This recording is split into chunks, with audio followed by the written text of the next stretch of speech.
Kansas City is a magical place where you can always experience something new and celebrate with your crew. It's full of bright lights and unforgettable nights. It's where dreams become real and love is passed down through your favorite meal. Thank you, Kansas City, for always having a place for us at your table.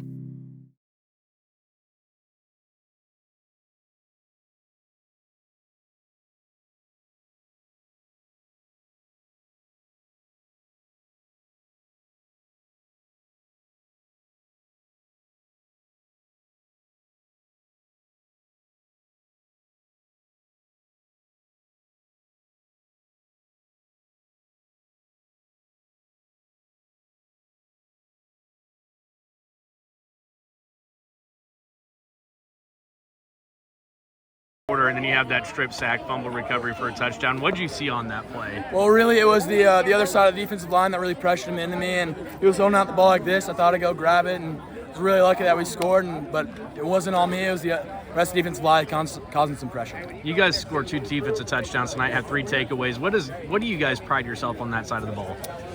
It's next man up. We're down a few seniors, but I mean Carter filled in. Sheldon filled in. He had a pick. So, just getting takeaways is how we're going to win. You mentioned you guys are down 7 starters, 8 starters, whatever it may be on both sides of the ball.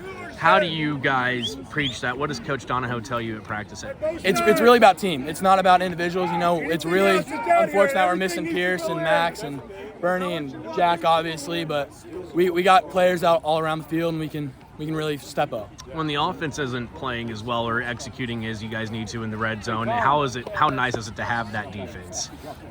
It's pretty fun, I'm not going to lie, Defense wins championship, that's what they say, so, we're ready. You get Olathe North next week. What do you guys have to do to carry on this momentum? Got to watch some film, got to prepare. All right, thank you. Struggled in the first half. You had 2 drives in the red zone. You ended up with the field goal in one of them and a turnover and downs at the beginning of the game. Yeah. Defense really set the tone in the second half with that strip sack. Yeah. What did you see on that? Well, first of all, I was frustrated offensively because I felt like we just left quite a few points on the field, and that's going to happen. We had such a mistake-free game the week before. We replaced our center, and we knew we'd have a few issues because we had a freshman in there, but I'm so proud of him. But the defense is what set the tone. The defense, I felt like, won the game for us. They have the ball in the 35 going in to tie the game in the third quarter, at the start of the third quarter, and for us to stop and then get the strip score. And then another interception. The turnovers were big for us, and we capitalized. And I'm super proud because, we've only played 4 seniors on offense and defense tonight. That was it total. We are a junior, sophomore heavy football team. And these are the kind of games when you have young teams like this, you really get nervous about when they're tight. So to come back and win that, and especially for a senior, one of the few seniors were playing Brendan Murphy to make that play.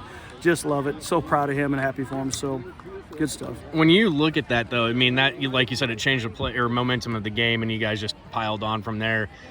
Offensively, it was last week for you guys. This week, it's the defense. Is that something you like to see this early on in the season? Yeah, sure. Yeah, you win when you win championships with defense, right? So we want to play well defensively. I'm so proud of Coach Carswell and the scheme he put together. That's a great back. That's a Division I tailback, right? And Coach Jones is a hell of a coach, and they got a great staff. So I'm just, proud of how well the defense played. And, again, we have several guys trying to go both ways, and I thought they gutted out really well.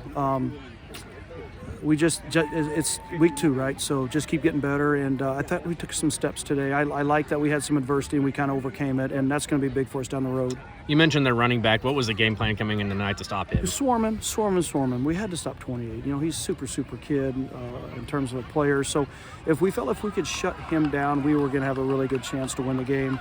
Put pressure on number 9 to have to make plays in number 2, and I thought we did that. Good night for us. And on to Olathe North, as Bill Belichick would say. Right? Oh, yeah. Right? Garrett Miller had a big game, too. Controlling the offense, that touchdown pass. Do you like what you see from him? Garrett, when you have a new center, and I think Garrett was really worried. Even though he worked it all week, 1,000,000 snaps, I think there's a concern as a quarterback. You're already uncomfortable to start a game, and I thought he fought through that. He missed a few, through behind on the 4th and 3 on the goal line. And he will be the first one to be really upset with himself that he didn't feel like he played great. But the throw to Blake for a touchdown was beautiful to make it 10-3 before that. That was a great play. And then You know, he's a confident, what you call a gamer. That kid loves to play football. He's athletic. He's a good dual threat, and he's only going to get better. You know, they stopped you a lot in the red zone tonight. Yeah. What do you have to do in red zone offense this week in practice? Call better plays and execute better. Right. Thanks, Ryan. I got to You're go. welcome. Thank you. No, you're buddy. good. Okay. All right.